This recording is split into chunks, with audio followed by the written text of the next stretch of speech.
121쪽에 8번 풀겠습니다.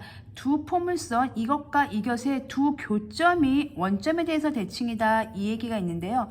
원점에 대해서 대칭이면 어떤 거죠? 우리가 그 점대칭에 대해서 공부한 적도 있고, 그러니까 5학년 초등학교 때요. 그 다음에 중학교 1학년 때 원점 대칭을 공부한 적이 있습니다. 예를 들어서 여기가 5,3이었어요. 그럼 얘를 원점에 대해서 대칭시킨다는 건 이 도형을 이렇게 이 점을 1로 옮기는 거죠. 즉 대칭시켰을 때 x의 부호와 y의 부호가 바뀌어야 돼요. 그리고 그 중간에 0이 있어야 되는 거죠. 즉 얘 둘을 더하면 그쵸 0,0을 지나가는 거니까 둘의 가운데 값이 원점이 되는 거죠. 둘의 가운데 값이 0,0이 되는 거예요.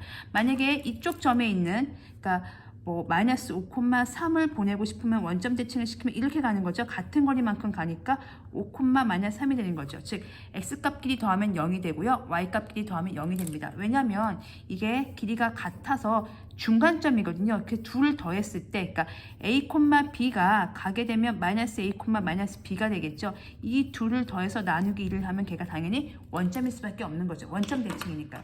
그 얘기를 해보겠습니다. 그러면 주인공이요. 교점이거든요. 교점부터 구하겠습니다. 그래프의 교점은 뭐랑 똑같이요? 그렇죠. 연립방정식의 해랑 같습니다. 우리가 x 더하기 y는 3과 x-y는 1이라는 연립방정식을 풀면 가감법으로 풀어요. 둘이 더해서 4가 되니까 x는 2가 되고 y는 1이 됩니다. 라고서 풀었죠. 근데 얘를요. 그래프를 그려보면 마이너스 x 더하기 3이 되겠죠. 미지수가 2개인 1차 방정식을 만족하는 무수히 많은 해집합이 이 그래프가 되는 거고요. y는 x-1이라는 또 그래프가 되겠죠. 전 그 그래프의 둘의 교점이 바로 뭐가 되는 거예요? 2,1 되는 거거든요. 그래서 그래프의 교점을 구하려면 연립방정식의 해를 구하라 이런 얘기가 되겠습니다. 2x 제곱 더하기 ax-6이고요. y는 마이너스 x제곱 마이너스 4x 더하기 3이니까 둘을 연립하겠습니다. 어떻게 해요? y값이 같잖아요. 그러면 대입하겠습니다. 그래서 2x제곱 더하기 ax-6이 여기다 대입을 하면 마이너스 x제곱 마이너스 4x 더하기 3이 되겠습니다. 이거에 두 해가 있겠죠. 그게 바로 교점인 거죠. 이항을 하겠습니다. 플러스 a 더하기 4의 x-9는 0입니다. 자, 그러면은 어떤 이제 그래프에 둘이 교점이 있다고 합시다. 하나는 이렇게 생겼고 하나는 이렇게 생겼어요. 여기하고 여기가 교점인데요. 그거의 좌표 중에 하나가 알파, 이거의 근이죠. 교점이니까 이거의 근이죠. 베타죠. 그런데 그 둘이 뭐에 대해서 대칭이라는 거예요? 원점 대칭이라는 거 아닙니까? 지금 이건 제가 그냥 대충 그린 거예요.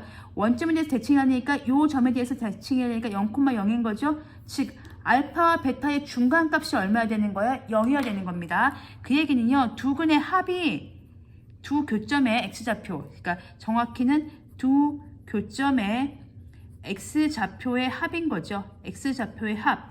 그게 뭐죠? 교점은 방정식 해니까 그게 x값들의 합, 알파 더하기 베타가 0이어야 되는 거니까 3분의 마이너스 a 더하기 4, 이건 근각예술 관계 쓴 겁니다. 이거분에 이거에서 마이너스 붙인 게 0이어야 되는 거죠. 그래서 a가 마이너스 4일 수밖에 없다. 이런 결론에 도달하는 겁니다. 그래서 답은 a가 마이너스 4입니다. 그래서 일단 교점을 구하려면 연립방정식의 해를 구해야 돼서 y가 같기 때문에 둘이 같다고 놓고 풀고 이게 바로 교점의 x좌표가 연립방정식의 해에 해당하는 지금 y는 없어졌기 때문에 y는 신경 안 써도 됩니다. x값만 봐서 둘이 원점 대칭이니까 둘의 가운데 값이 0이니까 둘의 합이 0이다 이렇게 생각해 주시면 되겠습니다. 그러니까 2분의 알파 더하기 베타가 0인 거니까요. 알파 더하기 베타가 0인 거죠. 왜냐면 둘의 중점이 원점이어야 되니까 이렇게 돼서 결론이 이게 됐고 두 군의 합이 0이어야 되기 때문에 a는 마이너스 4. 보시면 두 군의 합이 5하고 마이너스 5를 더한 게 0인 거죠. 그러니까 y좌표는 신경 안 써도 됩니다. 지금 우리는 x값 가지고 충분히 해결할 수 있기 때문에 x좌표만 가지고 푸시면 되겠습니다.